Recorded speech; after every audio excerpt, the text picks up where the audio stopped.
ছোটবেলায় স্কুলে যাওয়ার সময় অনেক সময় দেখা যেত ভাত ছাড়া ঘরে তরকারি বলতে কিছুই থাকতো না। তখন আম্মু এভাবে ভাত ভাজি করে দিত।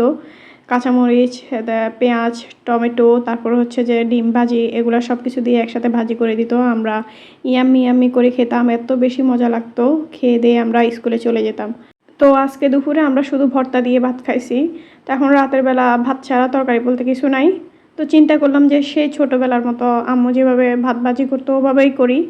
তো আমি এখানে কিছু জিনিস এক্সট্রা ইউজ করছি, আমার কাছে ছিল তাই। তো এখানে আমি একটু মহিষের গোস্ত ছিল, এটাকে কুচি কুচি করে একদম সিদ্ধ করে তারপর হচ্ছে ভাজি করে নিছি।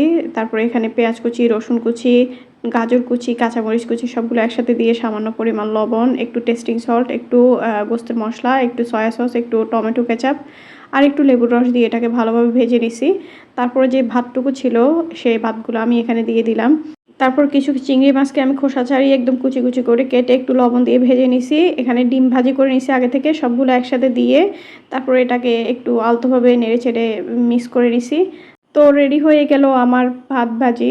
আমার মায়ের হাতের রান্নার স্বাদটা আমি আনতে পারি নাই, তারপরও আমি চেষ্টা করি আম্মুর রান্নাগুলো করার। এখানে টমেটো, মটরশুঁটি, ধনিয়া পাতা, পেঁয়াজ কলি এগুলো দিলে দেখতে আরও কালারফুল হতো এবং খেতেও অনেক বেশি মজা হতো।